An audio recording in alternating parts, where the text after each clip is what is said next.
Comme attendre sur la question mini. Mais la ligne était par réponse, les réponses, vous trouvez les réponses en Dieu. La ligne était par réponse aux oreilles. Par contre, vous n'avez pas de réponse. La ligne de réponse, et vous n'avez pas de réponse. Par circonstance, et comme vous avez la momo na biso. Vous avez la momo na kamebungi. Oh, kamebungi. Oh, ça momo utibo. N'importe quel problème que vous avez la biso. La ligne était mon thème à Yabananza. Je voudrais que le cœur puisse trouver chaque fois des réponses en Dieu. Sans circonstance, c'est hier qui m'en parle pas. Tout naïe demande. Il est notre Père à garantir biso et à vous yoka biso à vous yaka biso. Alléluia. La ligne de la tombe de l'essai. Et c'est pourquoi être dans la lumière de la présence naïe. La présence naïe ya.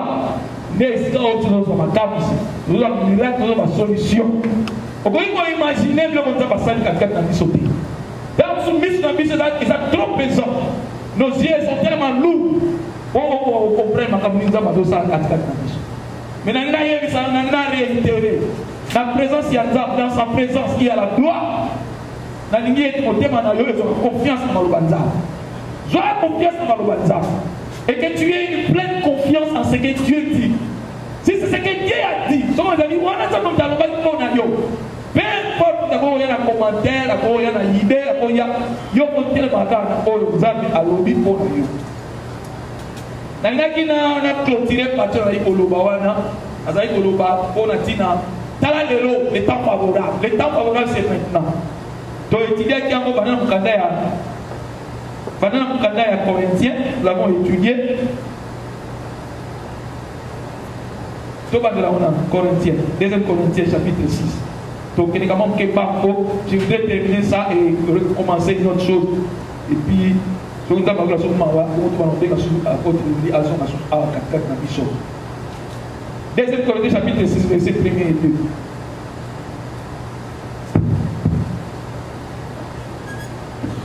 Alors, c'est pas mis que ça va dans la Bible, dans la Bible, on a remarqué que la semaine de Gaki, on dirait que vous avez autant à tête.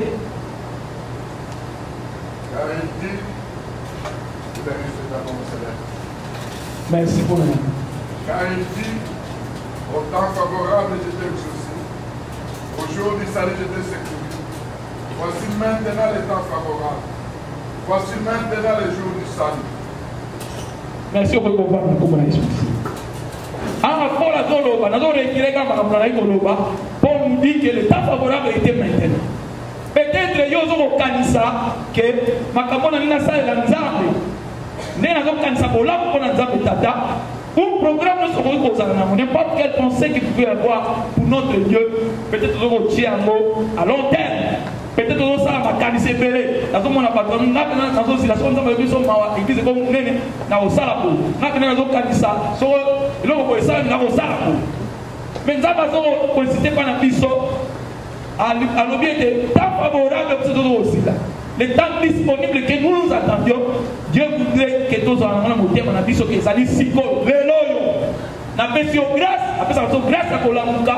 Chaque jour le matin, nous avons mis sur le sommet parler, nous avons nos deux mains, nous respirons. Au point qu'on comprenne combien de gens ont combien de gens peut-être tu peux penser à l'élo.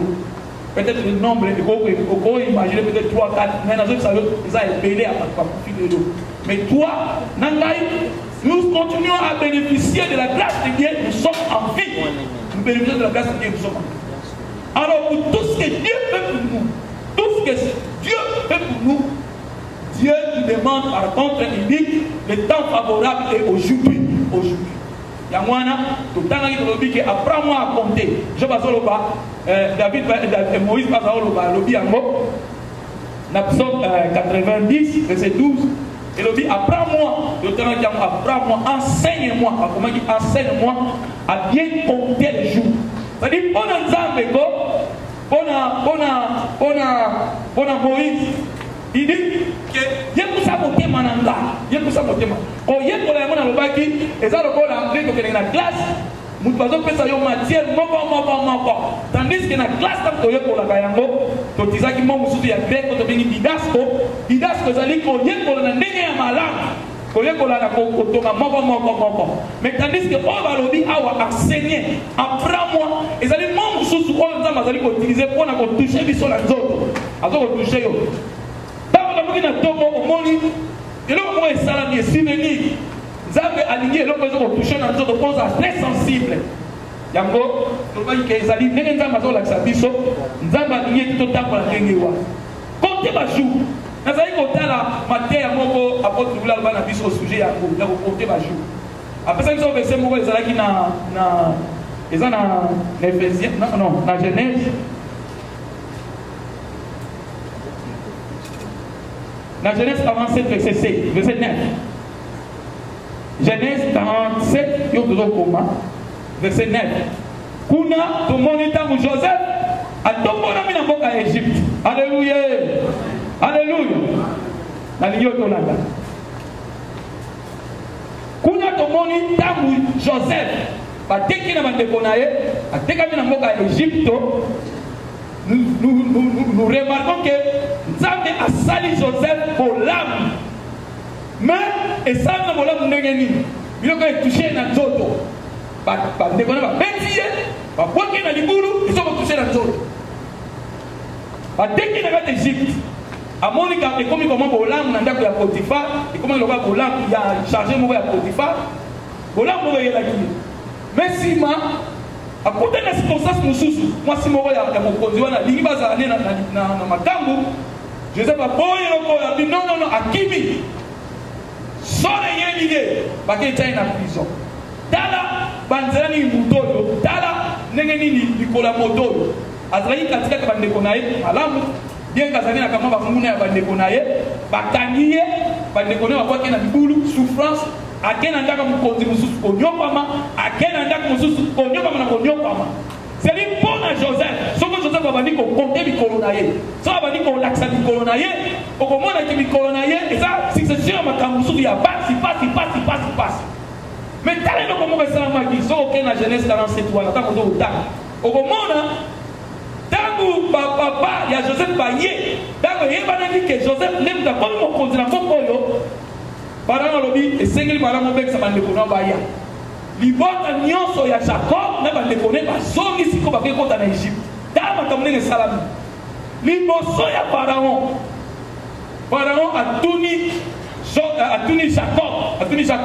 Jacob lobela na libono za kindengeni so tali yango to yekola ki yango tanga yango papa Genèse 47 verset 8 à 9. Pharaon dit à Jacob, quel est le nombre des jours des années de ta vie? Jacob répondit à Pharaon, les jours des années de ma vie errantes sont de 130 ans. Les jours des années de ma vie ont été très nombreux et mauvais. Ils n'ont pas atteint les jours des années de la vie errante de mes pères. Merci de ma part. Alors, remarquez bien aimé, remarquez. Donc, on doit déjà. Comptez les colocos, d'habitude, on a battu, et ça a souvent profit. Moutouana, comptez Mikolo. Généralement, on va la battre. Pour les attaques, on dit qu'on compte dans Mikolo. Mais Moutouana, Azalaki n'a bon mot. Jacob a fait sa réponse pour Pharaon. Azan a bon mot. Et ça n'est pas la bonne amie. Parce que, et là, comment on peut le voir, secret spirituel. Et là, on dit surtout, ce qu'on t'a dit, dans l'élection, ça dit qu'il y a un secret spirituel qui est là. Pourquoi? Parce que Jacob a dit qu'il y a un bon monde. Comment Pharaon a dit qu'il y a un bon monde? Expliquer dans le bon monde. Alors, il y a un bon monde. Et il y a un secret spirituel dans la carte. Il y a un bon monde. Il y a un bon monde. Et ça n'est pas un côté, il y a un côté. Il y a un côté. Ah, dans 40 ans, dans 50 ans, dans 60 ans. Mais par rapport, il y a des gens qui ont organisé là. Il y a moi, au côté de Moïse, et pendant qu'il y a la jeunesse,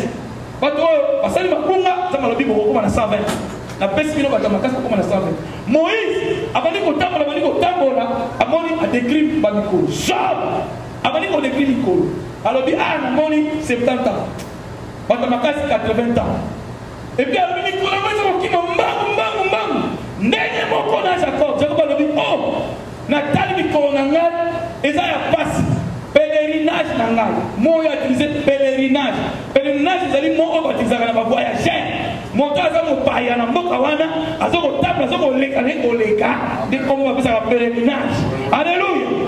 Abima mikolo ya pèlerinage na ngai c'est-à-dire nazokoleka na ngai koleka mikolo nango eza 130 alobi ezali ya pasi nakilo bakangi nga nasala boye balandi nga nasala boye ekokani ata mokolo moke te na bakolo na nga balekaki nga liboso ntango mosusu ozosala baplan mpona mikolo ezoya ntango mosusu olobi napona zila peut-être makambo oyo osalela nzambe mpona ntango nani peut-être isi 4 ans na nazwi na mosala moko ya bien te mpo ebana kopesanga ba 20 ba 40 dollars bongo aparisi naso bambongo ya 40 dollars na bana osalela nzambe ntango mosusu okanisa ndenge wana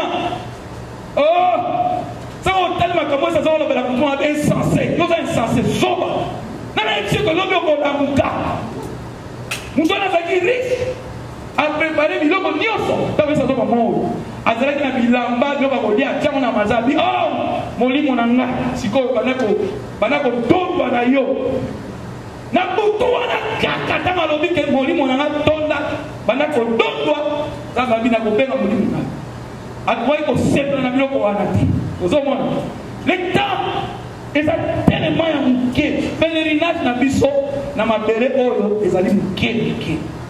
Le temps favorable est maintenant. Le temps pour servir Dieu, c'est maintenant. C'est maintenant, bien-aimé. Tango oyo kongi olonga ka bitumba ya sorcellerie, c'est maintenant. Kozo sango na simate. Ba sorci bazo kunda, putu moyo bazo la ba plan, bazo ko bebisa, putu moyo. Mais so oyo zozo sa bitumba na ko na mukolo mususu, okotika na jamais kozwa victoire.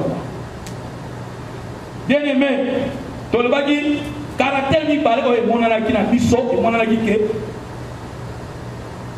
boza zolo ba bi caractère avia bato, eza lokola un soldat, penanani na mercenaire. Alléluia, merci. Albi via bana na bato. Lo lendo na yango, lo kumu na yango. O mona wana kenda sango. Ile kombo pesa i kombo to mona kenda sango. Kombo wana sana yango. Tandis que Joba lobi lo lendo ya bana na bato, le sort de l'homme, la valeur. Ils ont représenté via bato. Ils ont la soldat, ils ont la mercenaire. Donc, le caractère au niveau ils ont bato kunda. Ils ont la soldat, ils ont la mercenaire, ils ont bato kunda. Tandis que mercenaire, ils ont étranger. Ba louer ba ya ça na aleka. Et puis remarquez que yekola yango. Un mercenaire, azaki na droit, azaki obligé au koutailler. Sur la 6 ça na koutailler kende. Et puis par après, nous avons étudié. Nous sommes dans la base. Mercenaires, nous sommes là. Pour le macabre, il y a par loi, par roi, par sacerdoce. Pour Dieu, mon corps, alors, il y a un mercenaire tête. Nous avons un bon berger. Un mercenaire, il y a un tata. Un salle, un suite. Un caïn, un mot. Nous avons un bon berger. Nous avons un yes, on va dire un mot. Place Wana, mercenaire Wana, ils ont là. Macabre, il y a un prophète. Ba sacerdoce, ba roi, ba moana ne bazali ba mercenaire, bazali ka koya ensuite, ba le, ba tiki bazo occuper ba batete. Ya moye sur na Jean 10, alobi ngana zali de bon berger. Mais on te donne la awa, mercenaire on te donne la awa, ezali ko soit via mon diminution son nezali. To za na caractère ya mercenaire. Sala Yesu masia lelo yo. Mamu kende ke mamu. Kende ko te mamu. Zalo kola soda. Comme tout le bloc de l'État. Na boité tous na bambongo. Je suis d'accord tous na voiture bani. Mais on est ça masiko et comme mawatro. Un pasteur, un prophète, un serviteur de Dieu, ce qu'on peut garnison ya bilamba, comme garnison ya bilamba. Ndako mubimba, place au mubimbo eza place à chaka bilamba. On ça na moni. OK na moapi. Vraiment. Ok, non, moi, serviteur de Dieu. Parce que tu donnes belé. Caractère d'un mercenaire, caractère d'un soldat, vous en avez maudit. Vous en avez moté. Tu n'as pas un caractère d'un soldat ou d'un mercenaire. Alors que le Seigneur voudrait que notre vie soit représentée comme un soldat ou comme un mercenaire. Notre sort dépend de l'État. ils ont des bonnes ensemble. Ça a dit qu'ils ont encore ça a dit qu'ils ont suivi les lois. On a la réclamation pour qu'on peut au sale. Bible de l'objet, on sort de la bas, cela nous suffit. Alléluia. Amen. Na l'objet que pour yo on daté. Disons pour nous des ans pas de mingi basali katikati. Alléluia. Bongi na comme na Yesu Masia. Recevez bongi na comme na Yesu Masia. Je l'accepte au nom de Jésus-Christ. Yachekina, recevez bongi na comme na Yesu Masia. Pour bana kupamba baba oya yona. Na kwa mwana mwanda. Na lelo ni bana. Non, Dieu ne l'a pas, on n'a pas besoin de faire. Alléluia. Ouais. Ok. Ok, tout le monde a dit dans 2 Timothée, chapitre 2. T'as un sur la papier. 2 Timothée 2. 2 Timothée 2. Ouais. Nous disons, au nom de Jésus-Christ. Amen.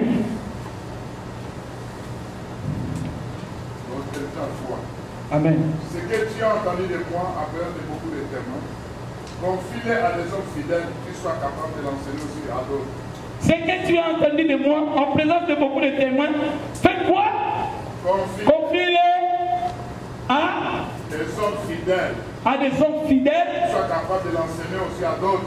Ok, continue la toi. Souffre avec moi comme un bon soldat de Jésus-Christ. Souffre avec moi comme un bon soldat de Jésus-Christ. Il n'est pas des soldats. Il s'embarrasse des affaires de la vie. Tu veux plaire à celui qui l'a enrôlé. Ok, continue la toi. Bien-aimé, 2 Timothée 2, 3, 4, et c'est là que ça dit son caractère de soldat. Caractère de soldat. Ce que tu as entendu de moi en présence de beaucoup de témoins, ce que tu as appris, tu allez appeler à tu allez apprendre, tu allez apprendre, tu allez apprendre, ce que tu as entendu, confie-le à des hommes qui soient fidèles aussi de les transmettre aux autres. Amen.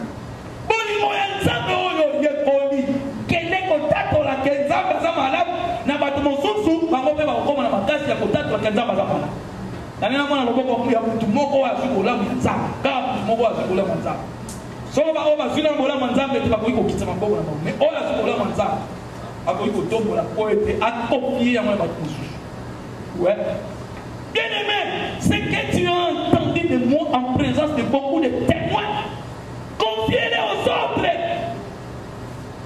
tu dois le faire comme un bon soldat parce que Paul a le bien tu dois le faire comme un bon soldat. Souffre avec moi. Fais ce service. Souffre comme avec moi. Il va la salle. Ma commande est ici, non. Ma commande est ici. Oh, le ballon est ici. Soussou. Ça, ça souffre avec moi comme un bon soldat. Parce que il y a mon Paul. À salle la qui a mot. Paul, à salle la qui a. Il y a mon livre à salle la qui a. Souffrez comme un bon soldat. Parce que là, il y a des lotés. Souffrez comme un véritable soldat. Ça va te voler, tu fais ou tu pas gouvernement. Bateni à voler, tu fais ou tu pas gouvernement. Mongo, même il y a poche, quand ils ont ou pas gouvernement. Oui. Il y a mon ensemble lingi, quand ou tu pas gouvernement, il y a ça. Nyo so ya yo. Si les laka ya mo pa ya ça tata. Na ba ki tant bien aimé na biso frère junior la pesa sujet de prière. Alors bi habito bon nzambe ko to za na sia lo ko na ye, o yene nzambe aza nyoso na biso. Ah, dans ce que je vois dans mon thème, pour que man se t'a molli là, qui dit, pas comme il va s'en asseoir, il y a protection à Bango Mongo. Pas comme il va s'en asseoir, protection, il y a ma famille à Bango, non, on va trop, on va t'avoir aussi. Pas comme il va s'en avoir protection, à système, pas de caméra, pas protection, on a mis surtout. Hein, dans un peu ça vaut qualification dans l'outil. Mais Bible, frère, à qui modérateur à l'objet, ce qui est y a une batérité. Ce qui est nzambe a bombi te yawe nzambe a bombi mbokate parole ba bombi basali ki sentinelle na ba système na bango basali pas vous voyez et c'est parce qu'on a moto oya zo ko zama lobawana pe malobawana zo zo misala katika motema vous voyez souffre comme un bon soldat tant que vous êtes pas si ko yawe na l'air souffrir na yango Quand je préparais ma théo, on avait 4 et quelques. Na bana ko tanga mona lobby na 4 pour la zomi na ke banota. Mais quand on a l'amour qui na comme comment déjà à peu près 10 et quelques, 10 et 7. Na souvent il a dit non, je vais être là à 10h30 net. Mais dans la circonstance c'est ça. Moi ça m'a créé à partir na et bungi. Oh plein mon ami souti. Tu dois attendre un peu, il va faire un espace après pour que na pas vous voyez? Mais il faut souffrir dans mon comment on monter il faut na ngala on dit ko monter mais ko tout à la limite tu me souffres yawa na erreur et ça te que erreur c'est faut souffrir faut non na nous amena na erreur non ça na grâce na comme lobi na 10 net na za la wana va pour intercession faut monter mon na ko tout kana kati bana ko ningana souffrir pour amour dans le roi Joseph à côté d'un dame on a un privilège parce qu'il va établir comme chef dans la maison du Potiphar. Bien aimé, moi ça y est. Ah, la monnaie Moussa, qui est madame. Si on te dit que vous avez besoin, ça m'appelle. Ma belle tombe à l'âme. Qu'est-ce que c'est? Ma belle tombe à l'âme. Ok, les gens ont bon, on a un moyen là. Tout dans ce qui chérit. Ma belle tombe à l'âme. Frère, vous savez que les choses on fait ça non encore. On a prié pour la monnaie. Et ça a réponse à mon prière pour la beauté. Souffrir dans mon thème. Moudé à moi, c'est bon. Il y a moins de paix à moi, Sinayo, n'est pas à là. Ceux qui paient au Kalinga, n'est pas moi, Sinayo, n'est pas à Kalinga. Bien aimé. Non. So, on va à Yuma, on va à Yuma. Bien à Yuma. Papa Louis. On dit ça, alléluia. La personne va le dire. Soit 100 mètres, balamobo. On a une discussion à être. Soit là 100 mètres, vous voyez. Souffrir, souffrir, qu'on a mon limite. Souffrir, vous voyez. Ce que tu as entendu de moi en présence de beaucoup de témoins. Confiez à des gens. Vous voyez. Il n'y a pas de soldats qui veulent plaire à Dieu. S'ils veulent plaire à Dieu, ils doivent suivre les règles. Au moment où on a été à football, ça c'est en dehors de loi, en dehors des règles. Suivez les règles des jeux. Suivez les règles des jeux. Ouais, vous voyez. Donc, il faut suivre la règle des jeux.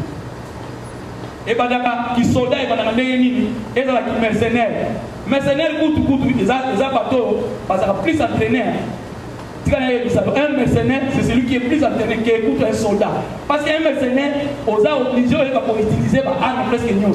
Autant qu'on ait loué, nous qui ne sommes pas équipements sont obligé d'utiliser. Et dans la soldat, et dans la mercenaire, tu dois être d'abord enrôlé, tu dois être entraîné et tu dois aller au combat. Yo mon demi. Et ça caractère, il y a soldat. Mon numéro soldat. Tu dois être enrôlé dans mon numéro Massia au côté. Il y a un numéro Massia au côté du Tumbawana. Aussi on compte à il y a un équilibre. Il n'y a pas de équilibre. Vous avez équilibre. Si on compte à Tumbawana, vous allez être soldat. Si vous avez un équilibre, vous allez barrer. Parce que vous avez un équilibre. Quelqu'un qui est dans la distraction, c'est déjà vaincu. Il est vaincu. Dans le principe, il y a un combat spirituel. Si vous êtes distrait, vous avez vaincu. Vous voyez? Il faut que tu sois enrôlé, il faut que tu sois entraîné. Entraînement. Et ça vraiment utile pour la mission. Entraînement, c'est très important pour un soldat ou un mercenaire. Tu dois suivre les entraînements, tu dois suivre les enseignements, tu dois connaître les enseignements, tu dois connaître les bases de l'enseignement. Et le balobi, parce que mon cours est à la forme. On peut changer parce que le cours est des agathes aux années. Doctrine, on peut changer, on peut toucher un modèle. On va doctrine érotique. Et le Dieu a fondé ça, après ce apôtre, après ce ministre, le poète va s'accoler. On dernier, ils ont continué pour. Ouais, nous avons la vérité, nous avons le pasteur et nous avons les apôtres qui peuvent enseigner la parole. Tu dois être entraîné sur les enseignements. au terme de ça, tu n'es pas entraîné, tu n'as pas d'enseignement. Au lieu de mon souké, il y a malheureusement aux yeux pour la tête. Au lieu de pourquoi? Parce que tu n'es pas entraîné. Et les combats spirituels,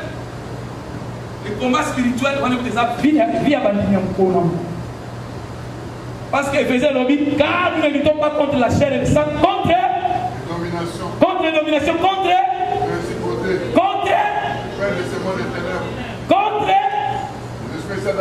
dans les cieux célestes.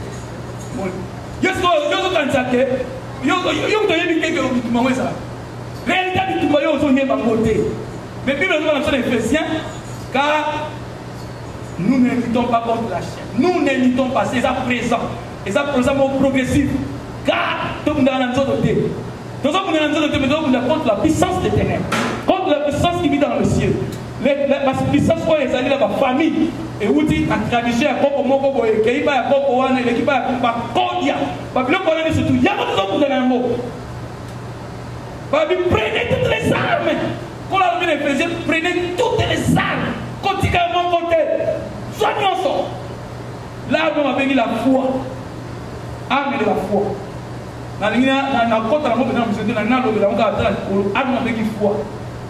Ennemi n'a pas comme on a un découragement. Ennemi a arme avec la foi comme on est dans le découragement. T'as besoin de Bunda, yo a arme avec la foi. Ennemi n'a pas besoin de l'année massasi. Il y a déception, découragement. Et ça va flèche à son bête. Yo ne peut tomber là, barrière avec la foi on a le terre. À Kambo le one yé zame nam ta lobi. Na libana ngai, ko ba yé zame ta lobi ko to ba. Et puis na kata tu parles ko to za buma. Ba, mais mon nana. Sabe, na zo ni mo za ndengo. Ba kwa ki flèche de découragement non, ta. Na na yé bien ko za ndengo. Na tongo ta mo ke musana yo, o ke coopération na yo. O zi verset lui lobi, oh, ya yo to lobi ko pa mo na ko. Na ko bimaka na porte na ko pa mo la. O bibi pe na bando moliko. So la mo la ndio acho tike. Yo lobi ah. Na bani na batike bo. Pourquoi na bani na batike bo journal me bédika. Et méditer. L'arme qu'on appelle la foi. Faut éteindre. Non. On les a qui attaquent. Na kolonga na kokota na kolonga na kobimana na kolonga na débat, na kolonga na arriver. Tant ba télévision yo na moto mosusu. Yo ko banga te. Ya ta mona ni mbula ya mona kama munene. O moni misu neza ka batana mini. Mali net ba chamo tina sawa. Akitili net ko peut-être au moins la plus non avec quelqu'un qui a étudié. On dit mais ça on va mettre parce que net qui tina sawa. Nazo la confiance à celui qui m'a dit c'est lui qui n'a pas l'intelligence qui me demande je lui donnerai de l'intelligence et la sagesse. Ça c'est la foi. Quelqu'un année on a classe avec toute la foi. Commence cette année avec toute la foi. You have to start this year only with faith. You're supposed to bow in faith. You have to fight with. Amen. Faut que na yango, faut ça na yango. Na école, bato ba kitsa bato don. Ayo, ceux qui n'ont quitté l'hôtel, là ça quitte. Parce que nous avons ça quitte. Comme une compte ça na bullying ité. They cannot start bullying you, no? Whatever. Some that be on the camera, whatever. Quand on a un pépé, that's it. Yo ko la ngata. Na za mtu susu, na za ile mtu on zambali. Alléluia.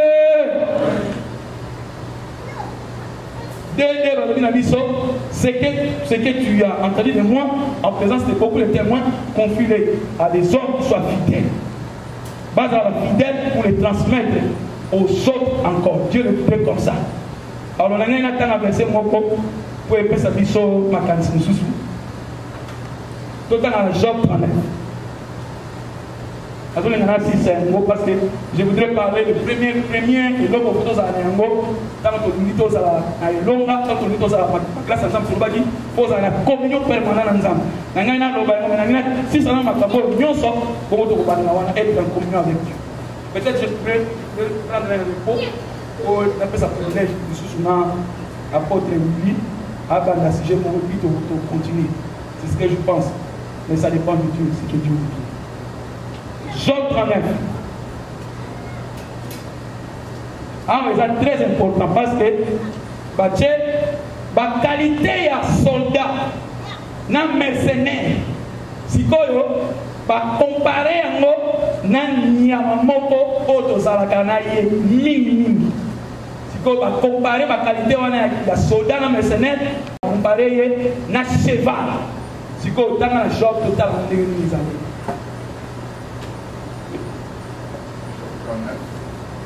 Verset 22.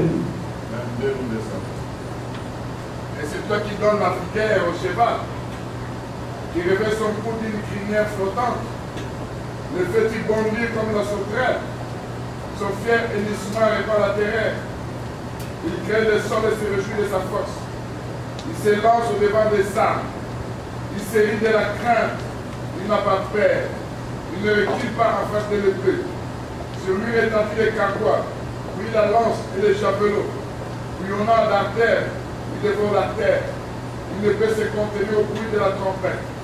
À la trompette sonne, il dit en avant. De loin, il flaire la bataille. La voix tonnante des chefs et les cris de guerre. Awa, bazolakisa biso nyama moko abeli cheval, mais bazokokompare na bacaractère oyo tomoni ke ya un soldat to ya un mercenaire. Sikoyo awa ntango Job amoni mikolo na ye ndenge ezalaki, oyebi mikolo ya Job ndenge ezalaki.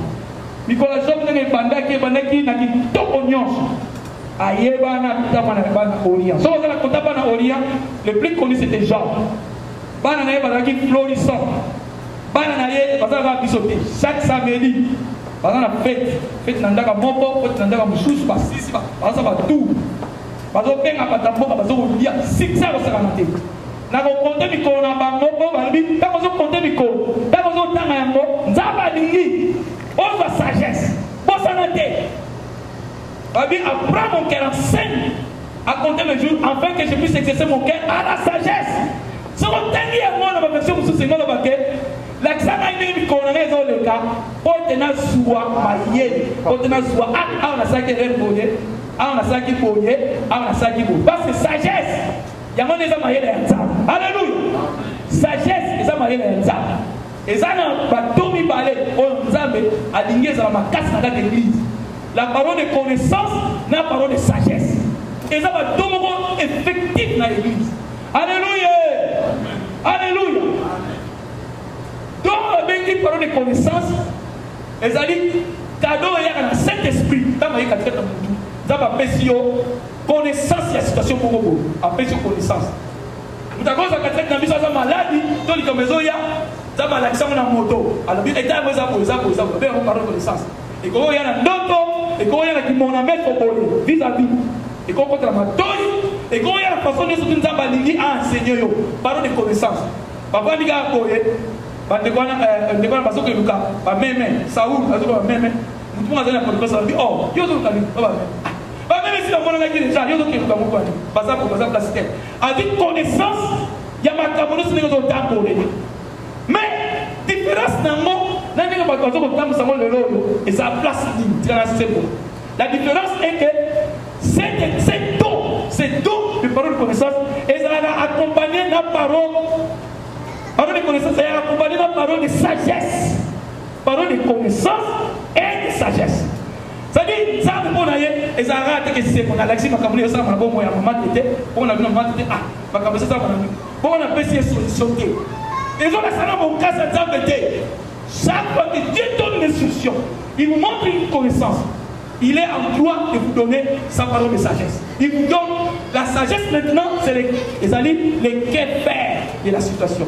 C'est-à-dire qu'est-faire les solutions comme à l'action. Sur la question de parole de connaissance, accompagner sa parole de sagesse.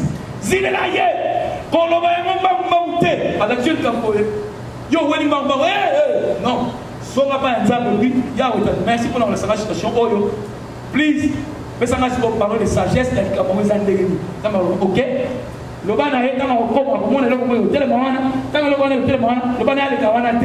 Parce que le ban est mis en place pour le table, le ban a souvent. On la question technique, il y a la situation Wana. Ces manifestations, le vrai et authentique, sont comme ça. Mais les mots, ce qu'ils font, parce qu'on va utiliser magie, on va utiliser un mouvement, puis ça ténèbre, on va utiliser une boule de cristal, va utiliser ma table de Ouija, va utiliser ma table pour avoir connaissance. Mais les quêtes faire, sagesse et administration, et comme sujet à finance, et comme sujet à mort, c'est-à-dire, les Camerounais, ok, c'est quoi qu'on sait, ok, ils ont 3 ou 4 jours, il faut y aller à Makaboya, parfait, on est à Solitoko. À partir de Solitoko, on est à parfois, oh, Yanniaka. Oh, Yanniaka, on est à Solitoko. Oh, ils sont attirés à tout, et puis Solitoko. Yamalia, parfois, on est à Solitoko. Et puis, comment ça n'a été l'offrande des prophètes, mais le roi, si je vois, il y a ma classe, il y a 3 jours, il faut y aller à l'offrande du prophète, il y a 3 jours. C'est-à-dire, l'offrande de moi, il y a un Koloboko, il y a un Koloboko, 3. La contradiction où les hommes réunis maintenant aujourd'hui dans l'église et continue. Ils sont tournés aujourd'hui dans l'église comme des prophètes ayant ces dons de paroles de connaissance. Mais leur parole de connaissance n'a pas de parole de sagesse. Pourquoi? Parce que la technique n'y était pas. Parce que, et comment si on a lobby, Kabunaye, et on s'en va quand il y a lobby, c'est-à-dire si on a lobby, après cette prophétie, alors on a la cime, on a le corps a 5 techniques où on est ensemble. Ce qu'on va faire dans l'année, il va faire sur connaissance, parce que c'est la score, on fait ça par mot. Bon, je suis, pas bien, si ma femme a fait ça, bla bla bla bla. Donc, on a estimation de côté des semaines, je suis solution à côté, donc il y a un mois. Si on a une solution à un mois, la monnaie peut-être que nous avons tiré à la pour le passage de la maladie, nous avons tiré à la tête, il y a un tiré à la nuit. C'est pas clair. Par d'autres temps, on dit, par exemple, les bâtiments, on dit, par exemple, ils ont des bananes claires, des places. Ils ont des bananes claires. Mais quand tu donnes une parole de connaissance, je t'assure, bien aimé, ça va être accompagné d'une parole de connaissance, de sagesse. Et il te dira clairement dans ce sont les habits pour que tu m'en aies. Ouais. Ah ouais. Dans un texte, vous avez écouté là. Ton moni. Soldat mercenaire. Bible comparée à Mopé. Le corps là. Cheval. Ton moni awa. Chao. Na succès na une surtout à la qui n'a pas. Alors bi ah. Quand c'est comme il y a un temps, nous avons porté micro nanga. Aïe au monde à quai. Pour la bonne moyen, moto. Et pour gagner le lait de mes pas ensemble. Pour la ligne. Bon. Qu'on soit sur ce pas ensemble. Exactement. Là, pour la shop. Qu'on soit sur ce pas ensemble. Pour exemple, là, pour la bandit. Alléluia. Et ça va là, pour la bandit. Mon niveau, c'est la constitution pour ne pas ensemble. Vous voyez. Tala, et là, on a besoin de l'accès. Si on t'a dit, version 48, vous avez la jeunesse 49, il y a Jacob. Si on t'a dit bien, dans Jacob, à combien de Pharaon a tout nié question.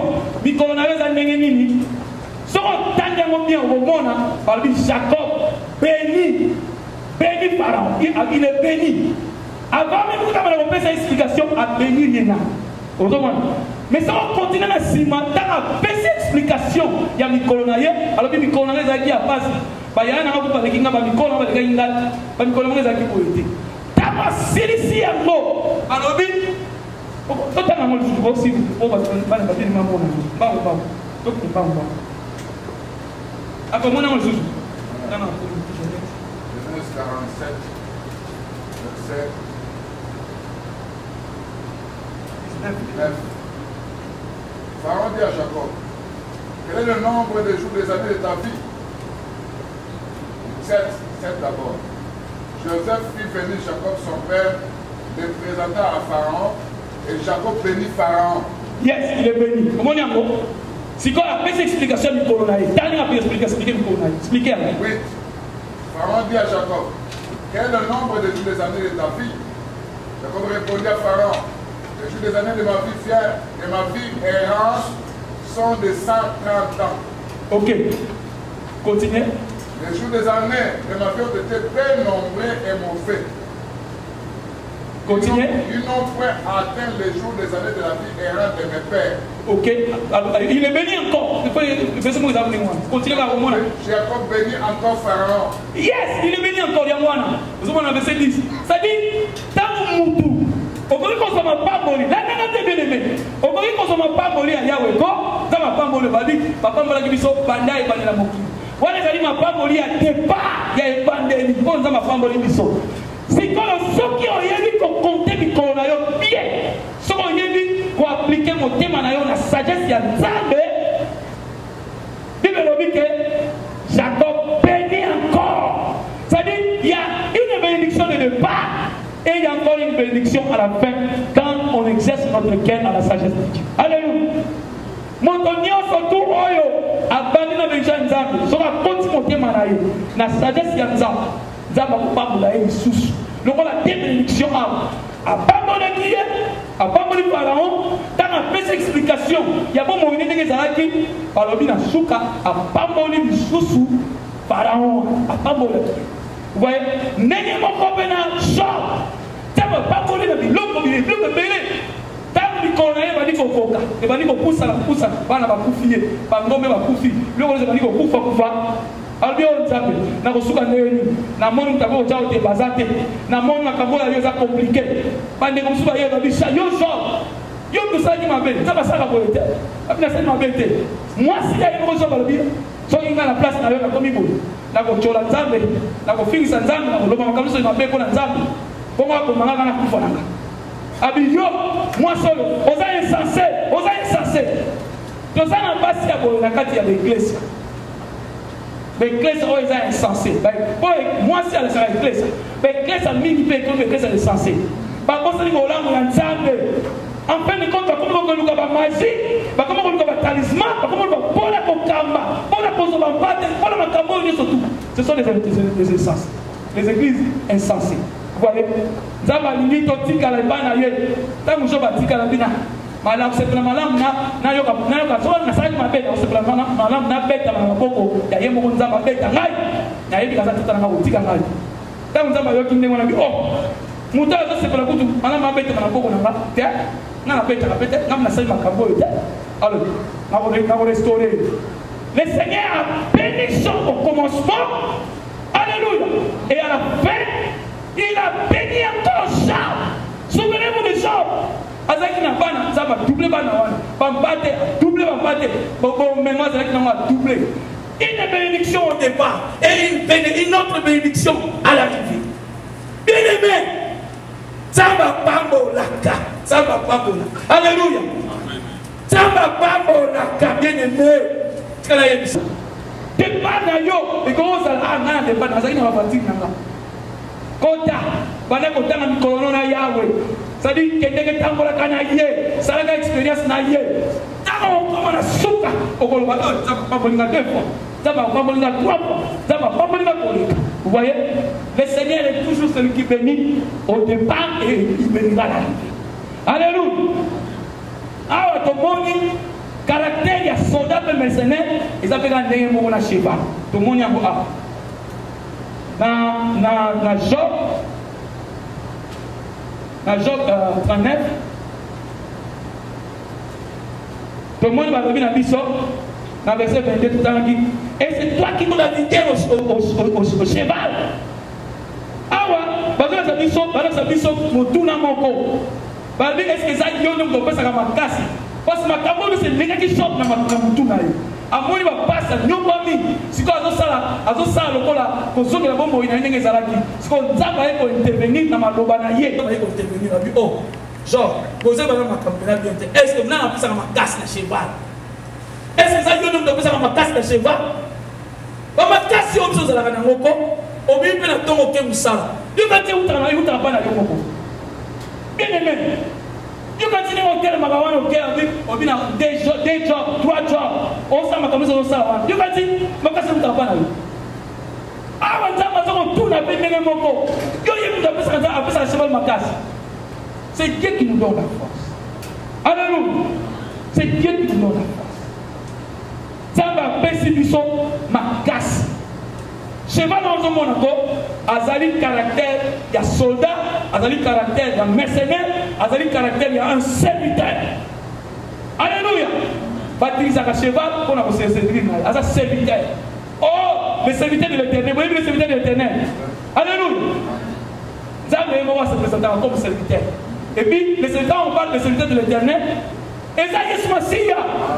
Vous avez dit, le cas de Yesu Masiya, donc comme un caractère de serviteur, tout ça va serviteur.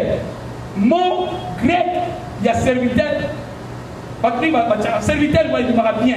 Ça va dire serviteur, il dit bien. Mais si on a un grec, na mot grec, on va comme origine, pas de serviteur.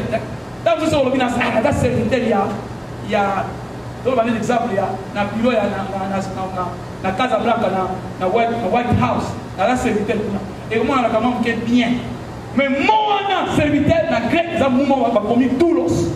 Doulos, et ça mot originellement, il m'a pas esclave. Ah, on a peut-être utilisé un mot esclave, parce que le mot esclave peut-être un deal pour la caractère, la mission de monde.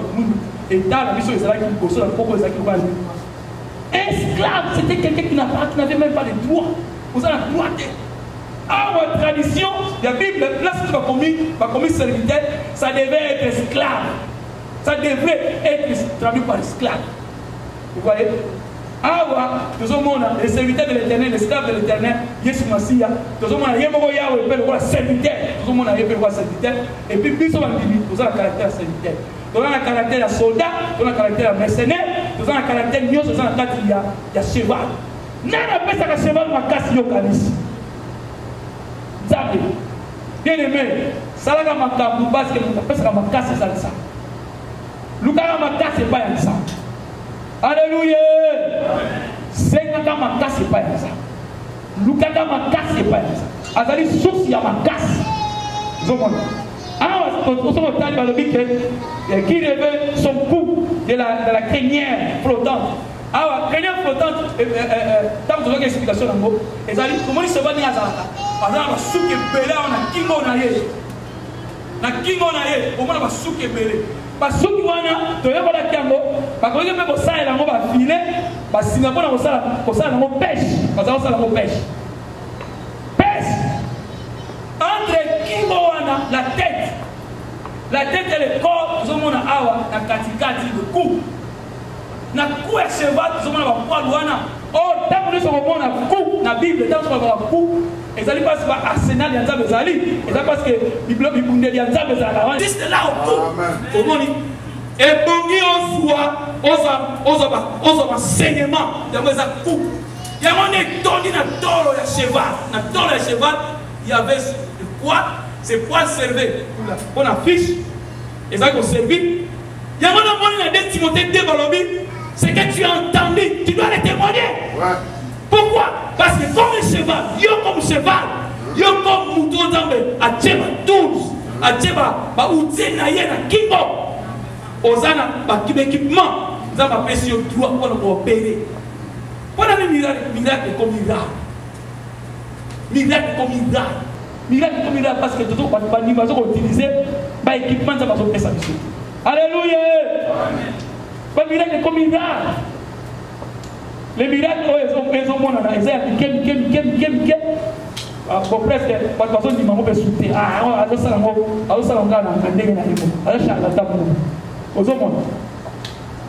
nous devions être enseignés tous en bas, tous, aux nécessaires, tous en la kingo out. Et Dieu, à l'action d'un cheval, par quoi il a eu il mange pour la service entre la tête et le corps, il y a ce coup qui est là, ils allaient place par l'équipement, ils allaient passer par nous qui est là, et ils allaient consulter l'enseignement. Le coup signifie le ministre de Dieu, et puis c'est là où se trouve l'enseignement. Alors, bien, et qui révèle son cou d'une crinière flottante. Ça, c'est dans ça. Nous avons fait ça avec l'équipement, on a pas long à Nayango, pas long. Nous avons fait ça avec l'équipement, on a pas long. Voilà, verset 23. Le petit bandit, comme la sauterelle, son fier et aisement répand la terreur. Aux hommes, bien aimé, tu n'as rien dit ça, yo. Tant que cheval, Kalako, les lois vont filmer comme un bélé, trop tard va filmer un modèle. Nakala, va filmer ça avec Aurélien. Il y a un film western, il y a un film vous avez pour la film il y a un film cheval. Tous ceux qui ont bon la bande comme nous film bon, peine bon, OK ta film cheval. Cheval un film western. Aux hommes on a pas besoin de cheval. Aux hommes on est pas OK. Tant que cheval zo bondi bwana. Souplicité na ya bondi. Rapidité na ya kokimela wa. Et ça caractère on doit pas lingi ba za na ya. Faut ça souple, rapide. Faut ça avoir un mercenaire. Salam salam. Tellement qu'était. Aujourd'hui que ça t'a mon bien-aimé. Notre église devrait, dans un chapitre français correct, devrait être la plus grande église à Richard. Devrait. Pourquoi? Parce que nous avons l'équipement, nous avons l'enseignement. Si vous avez ça au solo, nous devrions, et pour qu'à ça là, nous avons l'équipement, nous avons la casse. Mais nous avons l'équipement. Merci parce que les États-Unis, nombre de malades, il y a 23. Alléluia. Nombre de malades, nous avons fabriqué. Alléluia. À la présence du roi, le peuple sont nombreux. C'est-à-dire, si on va à sa place, Dieu va dire, nous montons beaucoup. À ça, on a qu'à aïe baki. À ça, ils ont la manifestation, ils ont un documentaire, beaucoup de c'était un roi. Même si le Yéba qui est dans le collège, il y a un président, mais il y a un agir comme le roi. Il y a un agir comme le roi. Mais ils sont titres de Yéba qui a le président. Mais il y a un roi. Il y a un documentaire après que vous fallait dire, le roi du Congo. Parce que ma commise a dit qu'on sala, ils ont dit exactement comme un roi.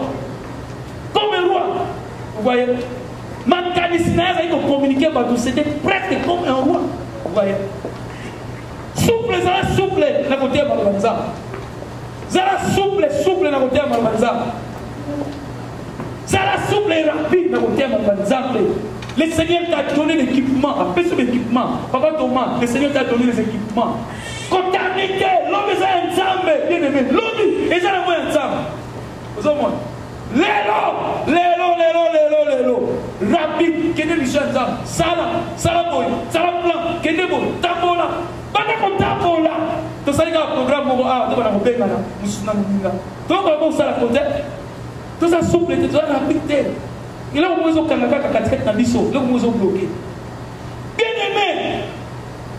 Bénédiction, ça va pas voler, on est bandico. Junior Kazana, on va bandir na yo. Azana, on va pas voler le sous-sous. Na souta na yango. Voilà pourquoi millionnaires me salient. Voilà pourquoi toute l'éternité est salie. Aux ceux qui sont forts, ils peuvent aller jusqu'à 70. Millionnaires, Dieu voudrait que vous allez jusqu'à l'éternité. Dieu le voudrait comme ça. Vous voyez, il te bénira au commencement, il te bénira à la fin. Jacob bénit Pharaon avant de compter ses jours. Quand il a commencé à compter ses jours, après encore, il bénit encore Pharaon pour la deuxième fois. Vous voyez, tant que cheval a bondi, a sauté mon bac, a sauté mon bac, rapidité, ça l'a yango, ça l'a rapide, bien aimé. Maman, ça l'a rapide, ça l'a plan. N'a pas déconné, n'a pas de nous il va aller dans ma piquité. Il va aller dans sa année. Au Bengue, il y a un instant comme le y a besoin. Au Yébiga, il y a ce sac moutarde, au coup de la Kunana à contre lui. Il y a ce sac moutarde, au coup de la Kunana junior. Au temps comme il va, il va me quoi. Ça l'a plan ensemble, tata. Au point où tu peux tout trouver, tout gagner. Si tu n'as pas gagné devant Jésus, tu n'as pas encore gagné. Alléluia. Tu n'as pas encore gagné. Quand vous savez, les a façon, rapidité, souplesse, rapide, souplesse, refléter. Mon uniforme a la capacité à refléter fière victoire. Ouais. Alors, ce qu'on t'a dit, dans verset 24, il graisse le soleil, il graisse le sol en sol, il graisse le sol et se réjouit de sa force. Verset 24, nous avons 39-24. Ce que il graisse le sol et se réjouit de sa force.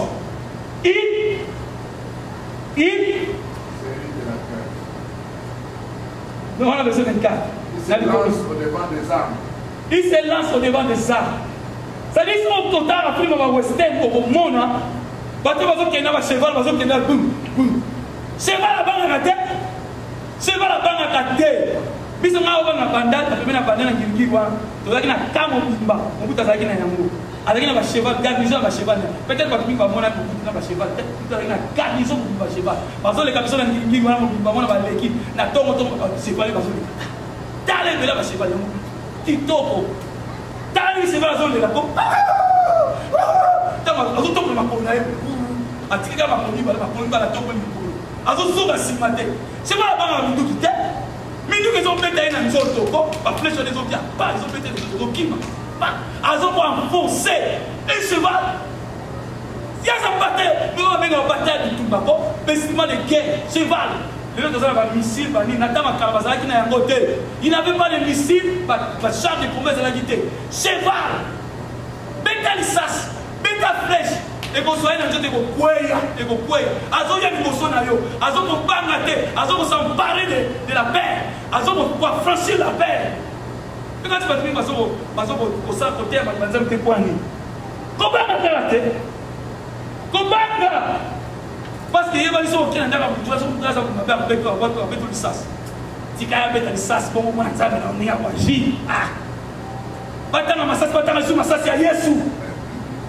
Bien aimé, comment on va les kitro? Comment on va les kitro?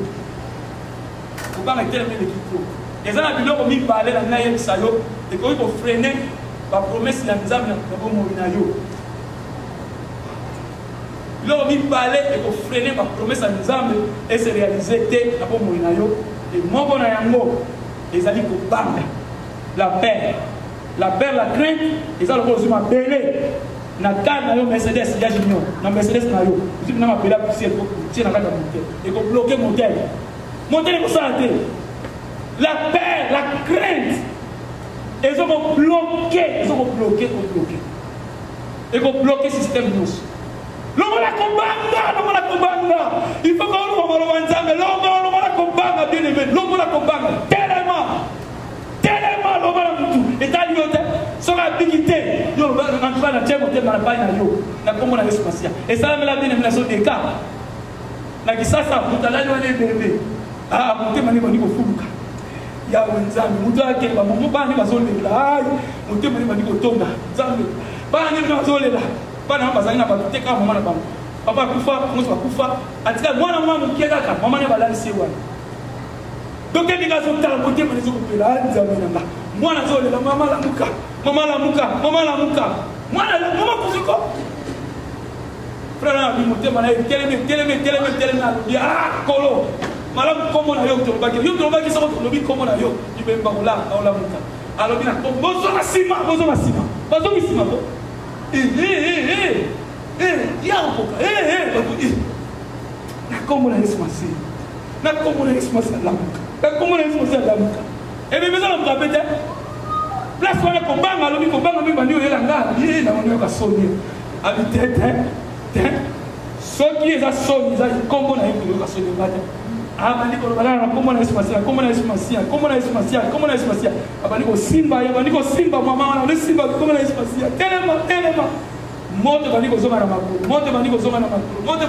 makolo moi je suis allé au thème madame nini on va créer une place à tout pas qui n'a été parce que si ça n'est quand même pas gagner si maman me contre la femme belle a gagné kaka avec vous flaquité yo ça na trois que le comporte là-bas yo on a droit de comporte là-bas on a droit de comporte là on a droit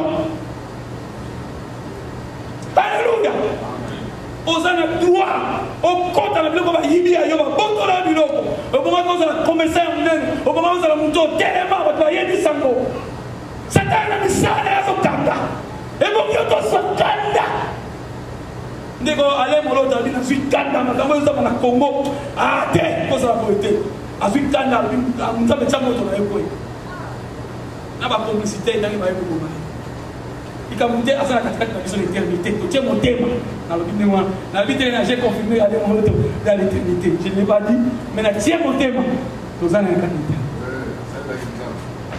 zomo tangu cheval azo bondi tangu azo bakriwana azobangisa kota na kana babangisa babangaka bayebi Yesu bandeko moko boye bayebaki Yesu te babandi kosala liseki